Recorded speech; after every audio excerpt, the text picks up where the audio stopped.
Hi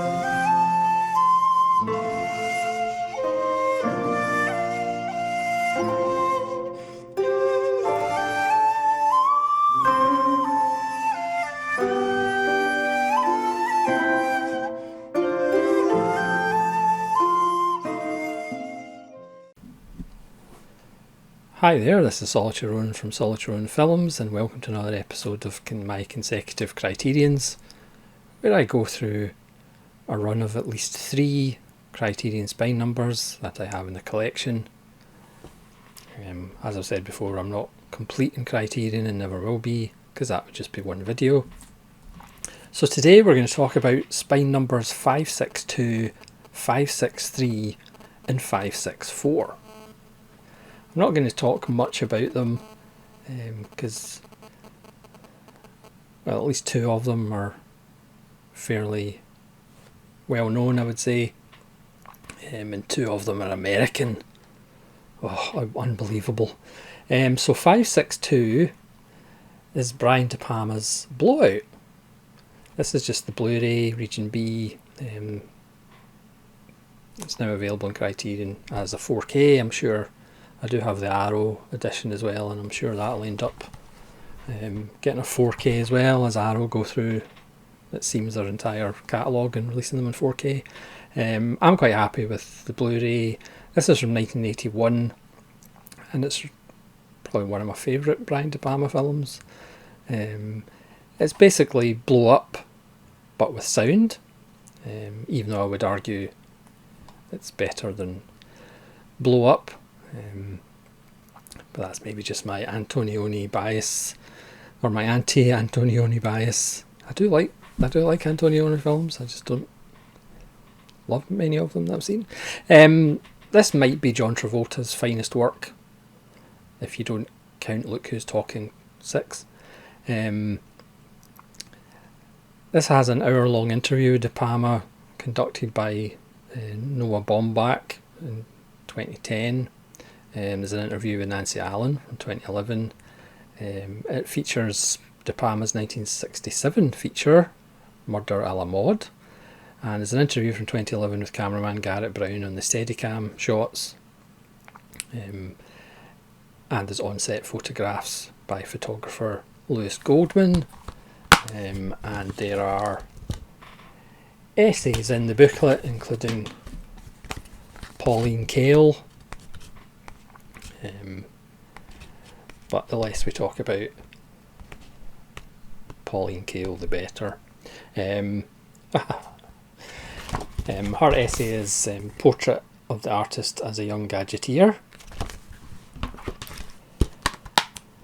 John Lithgow makes a early appearance in his career, and this Dennis Franz is in it as well. It's shot by Vilmos Zsigmond, who went on to do lots and lots of lovely films. It's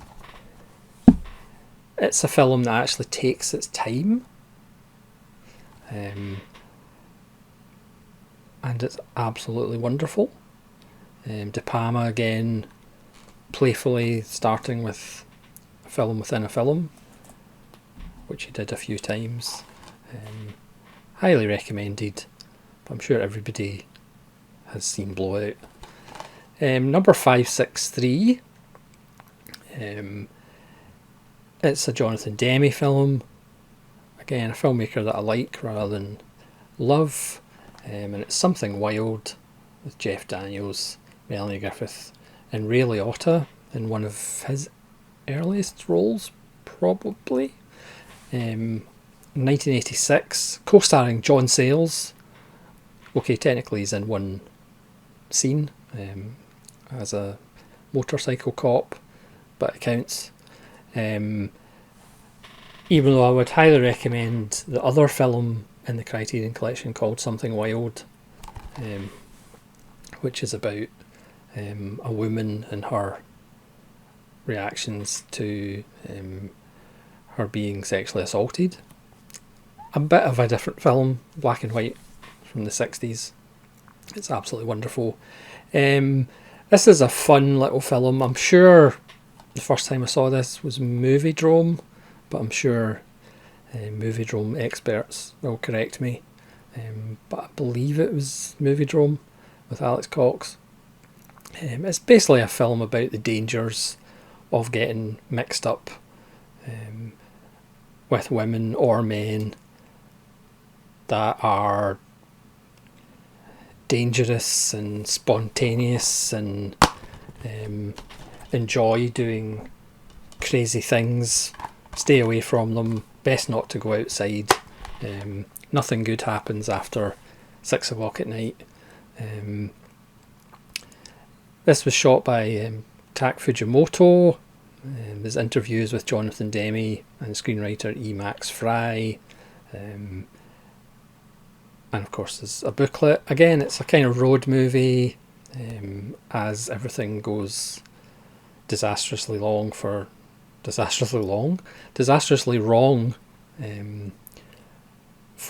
straight-laced Jeff Daniels. And then as soon as Melanie Griffith's ex-boyfriend Ray Liotta turns up, things go from light-hearted screwball comedy to something a little bit darker and even more dangerous than Melanie Griffith. It's a fun little film, but again I would recommend the other Something Wild, which is just on DVD, I believe. Probably a bit more than Jonathan Demme's Something Wild. And then finally, a filmmaker that I've seen a lot more of now. So this is really good. I prefer some of his other films. So this is 564, and this is Masahiro Shinoda's Pale Flower from 1964, 96 minutes. This is a region B, and this is a Japanese yakuza film, but a bit different than perhaps Fukasaku's yakuza films. It's not as frenetic, it's not as hyper, it's much more bluesy, much more Melville. Beautiful black and white cinematography. It's a really excellent little film. Again, personally, I think out of the films that I've seen, I would probably say Assassination, which sadly is only on DVD. Assassination might be my favourite, and what I think is probably Shinoda's best. Again, it's easy to get mixed up by Shinoda and Shindo. I recently did a video on Shinoda's Double Suicide as well, which is excellent. There's an interview with Shinoda. There's selected scene audio commentary by film scholar Peter Grilli, co-producer of music for the movies, Toru Takemitsu, who did this, and I'm sure Takemitsu did music for films that I've recently watched, but I can't remember what it is. Again, there's a kind of streak of nihilism in the film and fatalism, which I'm always a big fan of. Yeah, I mean, it's easy and kind of derivative to say, it's a kind of jazzy yakuza. Again, unlike Fukasaku's yakuza films, unlike Senjin Suzuki's yakuza films, this is a much more controlled, even though it's not, it still has there's still time to breathe. It's not a constrictive film. Yeah, it's just really good. But I have since seen Shinoda films that are even more interesting and even better than Pale Flower. But it's a good introduction to Shinoda's work, who again did a lot of different things.